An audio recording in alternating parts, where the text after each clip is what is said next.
Let's talk about the Indian diet, because it turns out there's a huge secret to unlocking its full nutritional power, and it's not just about what you're eating, but how you're eating it. Okay, so here's something that just doesn't add up. You eat well, right? You have your home-cooked dal, roti, sabzi, all the good stuff. So why on earth are studies showing that a massive 7 out of 10 Indians are still deficient in essential vitamins? I mean, how is that even possible? Well, the answer to that puzzle isn't really on your grocery list. It's in your kitchen. It's in the way you cook, and even in the way you combine your foods. You see, the real secret isn't just the food itself. It's about how much of that nutritional value your body can actually absorb and use. And to really get to the bottom of this, we have to talk about something called hidden hunger. It all boils down to this one super important word: bioavailability. Think of it like this. You can eat a meal that's absolutely jam-packed with vitamins, but bioavailability is the gatekeeper. It decides what percentage of those vitamins actually gets through your gut and into your bloodstream to do all the amazing things they're supposed to do. And what's crazy is that some of our healthiest foods, our Indian staples, contain these things called anti-nutrients, like phytates and tannins, that literally act like bouncers at the gate, blocking absorption. And just how big a problem is this? Well, get ready for this, because it's pretty shocking. For the kind of iron you get from plants, we're talking spinach, lentils, all the healthy stuff, the typical absorption rate can be as low as 2%. Yeah, you heard that right, just 2. This really shows you what a huge challenge bioavailability is, especially if you're a vegetarian. So the big question is, how do we fix this? How do we improve those numbers? The good news is you don't need some crazy, complete diet overhaul. It's actually about a few simple, really powerful upgrades you can make right in your own kitchen. All right, let's kick things off with a true powerhouse. When I say vitamin C, what's the first thing you think of? An orange, right? Well, what if I told you there's a local Indian hero that just completely blows the orange out of the water?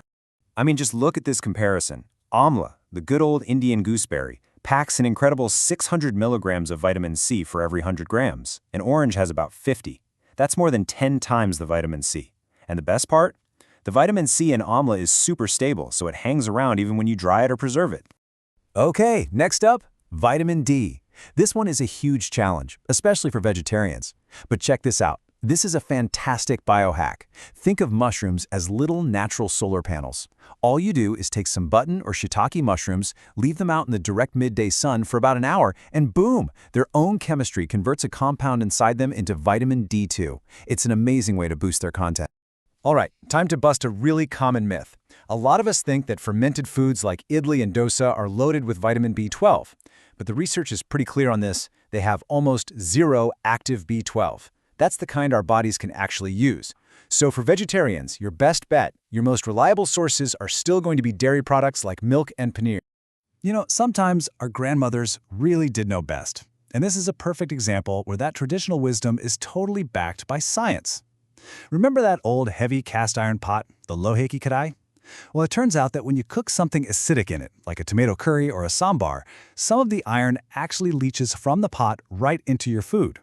It's such a simple, effective way to boost your iron intake. Okay, so we've upgraded our ingredients and we've upgraded our cookware. Now, let's get into the really interesting part, how these ingredients play together. Because unlocking nutrients isn't a solo sport. It's all about teamwork. Meet the nutritional power couples. You know how we squeeze lemon over our dal or poha? That's not just for the tangy taste. That vitamin C actually boosts the iron absorption by up to 6 times. 6! And what about haldi dude? The fat from the milk and a tiny pinch of black pepper? That combo increases the absorption of curcumin from the turmeric by a staggering 2,000%. It's incredible. But for every power couple, there's a bad romance. And I have to warn you, this one might break your heart a little. Palak paneer. I know, it feels like the ultimate health food, right? But it's actually a nutritional paradox. Here's the deal. The calcium in the paneer literally blocks your body from absorbing the iron in the spinach. So yeah, you're getting protein and calcium, but you're totally missing out on that iron. And now we have to talk about one of the biggest hurdles for so many of us in India, our love affair with chai and coffee. Look, the tannins in both are really potent nutrient blockers. So here's the rule, and it's a simple one, but it is so crucial. You need to create a buffer zone. No tea or coffee for 1 hour before you eat and for 2 hours after you eat. Seriously, just making that one change can make a massive difference in how many nutrients you absorb. Okay, so let's be realistic. Sometimes diet just isn't enough, and we need to look at supplements. But have you ever stood in that pharmacy aisle? It's confusing. So let's cut through the noise and make it super simple. Think of this as your personal cheat sheet for getting the most bioavailable supplements. The form of the nutrient written on the back of the bottle is everything. So for vitamin D, you want D3, not D2. It's just way more effective. For B12, look for the active form, methylcobalamin, not the cheaper cyanocobalamin. And for magnesium, glycinate is your friend. It's absorbed so much better than the common oxide version. Trust me, reading that fine print is a total game changer. Okay, that was a lot of information, I know. So how do we actually pull this all together into a simple daily practice? Well, let's build ourselves a modern protocol, but we'll inspire it with the amazing, balanced wisdom of the traditional Indian thali. Here it is, your 5-step plan. Step 1. Focus on diet first. Prioritize those nutrient-dense local foods like amla, moringa, and millets.